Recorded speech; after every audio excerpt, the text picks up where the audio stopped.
BJP Janasena TDP పొత్తు దాదాపు ఖరారైపోయింది. వాళ్ళ అధికారికంగా ప్రకటించాల్సి ఉంది. స్థానాలకు సంబంధించి ఒక క్లారిటీ రావాల్సి ఉన్నట్లుగా కనిపిస్తా ఉంది. ఇవాళ మరోసారి భేటీన తర్వాత పోటీ చేసే సీట్ల అంశానికి సంబంధించి కూడా ఒక క్లారిటీ వచ్చే అవకాశం కనిపిస్తా ఉంది. అప్డేట్స్ మా ఇన్పుట్ ఇన్ఛార్జ్ శ్రీహరి అడిగి తెలుసుకుందాం.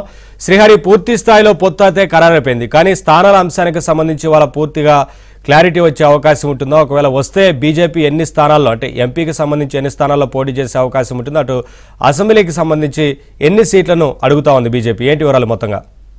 నవీన్, ఆంధ్రప్రదేశ్ రాజకీయాలకు సంబంధించి ఢిల్లీలో ఇవాళ కొత్త రాజకీయ పొత్తుల ఆవిష్కరణ కాబోతున్నాయి. ఇవాళ జరగబోయేటువంటి భేటీ చాలా కీలకమైన భేటీ. కొద్దిసేపటి క్రితమే తెలుగుదేశం పార్టీ అధినేత చంద్రబాబు నాయుడు, జనసేన పార్టీ అధినేత పవన్ కళ్యాణ్ ఇద్దరూ కూడా కేంద్ర హోంశాఖ మంత్రి నివాసానికి వెళ్లడం జరిగింది. అక్కడ హోంమంత్రి అమిత్ షాతో పాటుగా జేపీ నడ్డా, భారతీయ జనతా పార్టీ అధ్యక్షులు, వారితో కూడా భేటీ కాబోతున్నారు. ఈ భేటీలో ఆంధ్రప్రదేశ్ సంబంధించినటువంటి విషయంలో కలిసి పోటీ చేసే అంశం పైన ఇప్పటికే ఒక క్లారిటీతో ఉన్నారు మూడు పార్టీలు కూడా, Bharatiya Janata Party, Telugu Desam Party, Janasena Party. అయితే సీట్ల సర్దుబాటు సంబంధించిన విషయం పైన ప్రస్తుతం చివరి దశగా ప్రస్తుతం చర్చలు కూడా చివరి అంకానికి వచ్చాయి. ఇవాళ దీనికి సంబంధించిన విషయం పైన ఒక నిర్ణయానికైతే రానున్నటువంటి పరిస్థితి.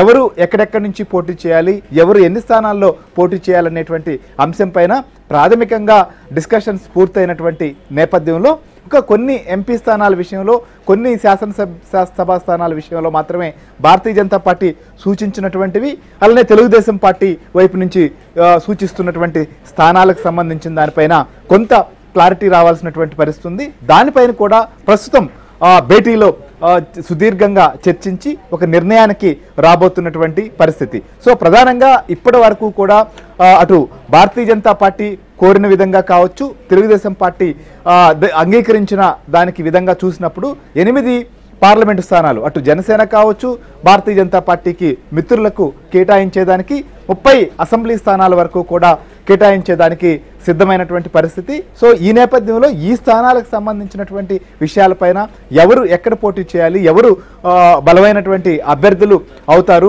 ఇలాంటి అంశాలపైనే ముఖ్యంగా చర్చ అనేది కూడా సాగుతుంది. అయితే ఇప్పటి వరకు చూస్తే ఎవరి ఈక్వేషన్స్, ఎవరి రాజకీయ పరమైనటువంటి ఎత్తుగడలు, ఎవరికి ఉన్నటువంటి ఆ పార్టీలకు సంబంధించిన వ్యూహాలు, ప్రతివ్యూహాలు ఉన్నటువంటి నేపథ్యంలో భారతీయ జనతా పార్టీ కోరుతున్నటువంటి పార్లమెంటు స్థానాల విషయం కావచ్చు, అసెంబ్లీ స్థానాల విషయం పైన కూడా మొదటిగా చర్చించిన తర్వాత నిన్న అటు పార్టీ సంబంధించినటువంటి ముఖ్య నాయకులతో కావచ్చు, లేదా పవన్ కళ్యాణ్ గారితో కావచ్చు, వీళ్ళందరితో కూడా తెలుగుదేశం పార్టీ అధినేత చంద్రబాబు నాయుడు డిస్కస్ చేయడం జరిగింది. సో దీని తర్వాత అంటే వారు కోరుతున్నటువంటి సీట్లు కావచ్చు, వీరు ఇస్తామన్నటువంటి సీట్లు 1-2 స్థానాలు అటు ఇటు అయినప్పటికీ కూడా దీనికి సంబంధించి కూడా ఇవాళ ఫైనల్ చేసుకునేటువంటి పరిస్థితి ఉంది. అటు రాయలసీమ దగ్గర నుంచి ఉత్తరాంధ్ర వరకు కూడా అటు Bharatiya Janata Party, Janasena Party, Telugu Desam Party కలిసి పోటీ చేసేటువంటి స్థానాలకు సంబంధించినటువంటి అంశానికి సంబంధించినటువంటి వడపోత ఇవాళ జరుగుతున్నటువంటి పరిస్థితి. ఇవాళ ఈ సమావేశంలో దీని తర్వాత అటు తెలుగుదేశం పార్టీ అధినేత చంద్రబాబు నాయుడు కావచ్చు, జనసేన పార్టీ అధినేత పవన్ కళ్యాణ్, అలానే భారతీయ జనతా పార్టీ నుంచి కూడా ఒక అధికారికమైనటువంటి ప్రకటన ఎన్డీఏకి సంబంధించినటువంటి అంశం పైన వచ్చేటువంటి పరిస్థితి ఉంది అనేటువంటిది ఢిల్లీ నుంచి అందుతున్నటువంటి సమాచారం. సో ప్రస్తుతం చూస్తే మాత్రం పార్టీల సంబంధించినటువంటి వ్యవహారంలో పూర్తిగా కసరత్తు చేసినటువంటి నేపథ్యాన్ని కూడా చూసాం. సో ప్రస్తుతం తెలుగుదేశం పార్టీ అధినేత చంద్రబాబు నాయుడు, అలానే జనసేన పార్టీ అధినేత పవన్ కళ్యాణ్ కూడా కేంద్ర హోంశాఖ మంత్రి అమిత్ షా నివాసానికి చేరుకున్నారు. సో అక్కడ ఉన్నటువంటి పరిస్థితులు, సో పొత్తులకు సంబంధించి ఢిల్లీలో జరుగుతున్నటువంటి చర్చలు కావచ్చు, నిన్నంతా కూడా తెలుగుదేశం పార్టీ అధినేత చంద్రబాబు నాయుడు పార్టీ సంబంధించినటువంటి ముఖ్య నేతలతో మాట్లాడుతూ వచ్చారు. సో పొత్తులకు సంబంధించిన అంశమే కావచ్చు, మనం కలిసి పోటీ చేయాలనుకున్నప్పుడు ఏ రకంగా వెళ్లాలనేటువంటి అంశం, సీనియర్ల నుంచి సూచనలు కావచ్చు, ముఖ్య నేతలకు సంబంధించిన సూచనలు కూడా